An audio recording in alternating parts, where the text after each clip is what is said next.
Hello, my name is Pavel Acevedo. I'm a printmaker artist from Oaxaca, Mexico. And thank you, Mola.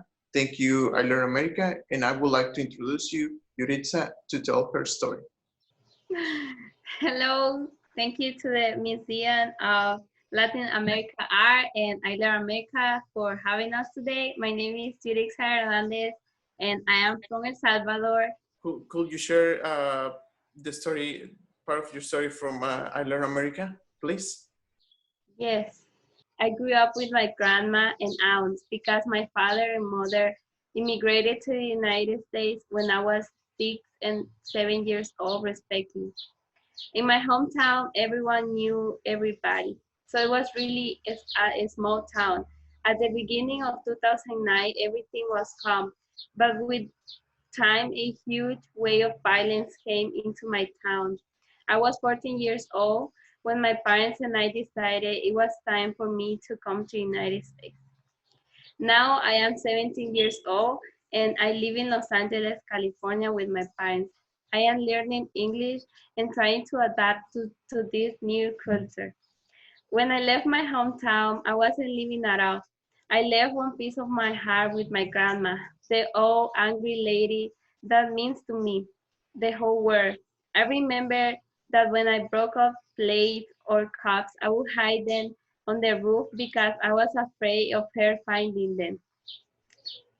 She just is the word to me. She's everything. She was the woman who raised me, and my heart broke that afternoon when I left her. I was going to miss my lady. To arrive to the United States, I had to pass through Guatemala, Belize, and Mexico, but I didn't make it at first. I had to try twice. I got caught in Mexico by an immigration official and they deported me back. I felt destroyed. When I went back to El Salvador, I gave up and I didn't wanted to try again. I felt that I wasn't going to make it. But then I tried and I got the strength to try it again.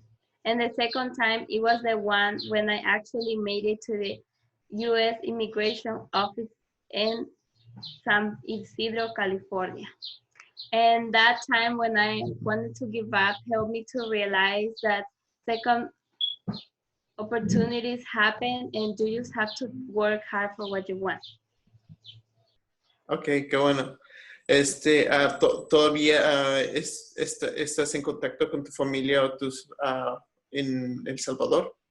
See, I wanted my grandma to come to my graduation, and we were Oh, going to have it for Mother's Days, but then for this coronavirus and the quarantine, we couldn't do it. But I talk to her once in a while, and yeah, we're being in touch. could you could you share the second part of your story, please? Sure, I read it. I lasted one day in La Hielera or the freezer in immigration installation. There was this huge room full of moms and children. The officials sent me there because I was a 14-year-old girl. There was a little space for the bathroom, and then everything was full with thin mattresses and thin blankets to cover from the cold.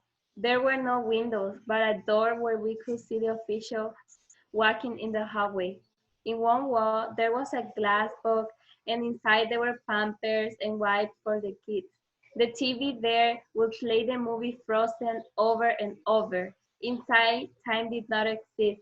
You could hear the cries of the little babies, the laugh of the younger ones, and the mom talking to the children. All you wanted to do was to sleep and wait to be called by the officials. During the whole trip, I was by myself without any family member or any person I knew. I felt empty and afraid, that something might happen to me. No one was going to be there with me.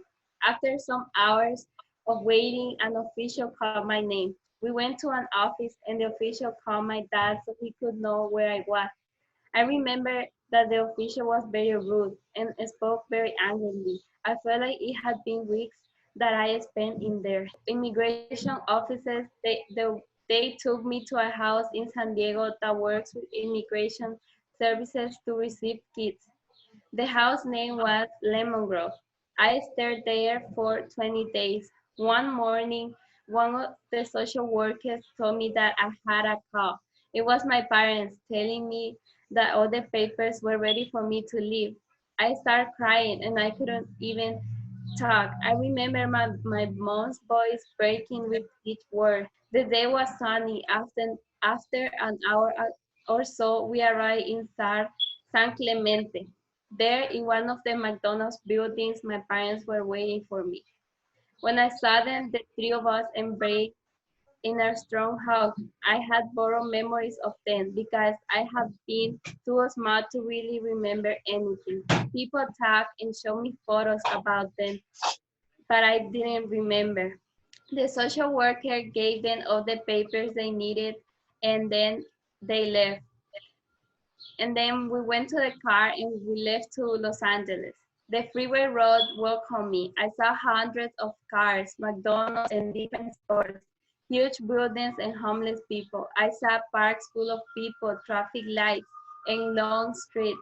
I hear English, Spanish, and languages that I never thought they could exist. I could hear planes arriving and going, cars going in different speeds. I felt weird in a new place. Once we arrived at the house, they told me, Bienvenida, hija, welcome, daughter. It wasn't just a welcome to their life, but to a new culture. Leaving all of this behind, I know that my journey did not just cause pain. It also helped me to become stronger. It helps me to understand that life is not easy and you have to struggle to get what you want. All of that I went through is going to help me when I go to college. How? I won't give up because all my struggles have made me worthy. You are the one who decides what your struggles are worth. In the end, they are yours and no one else lived them except for you. Great, thank you. I remember when we met the first time in the project of the Paleteros, and we were looking for symbols that represent everybody's hometown. Everybody at first was choosing like flowers. Everybody was like choosing like fruits or any other like vegetable that was like it was harvested or like it represented. Yeah.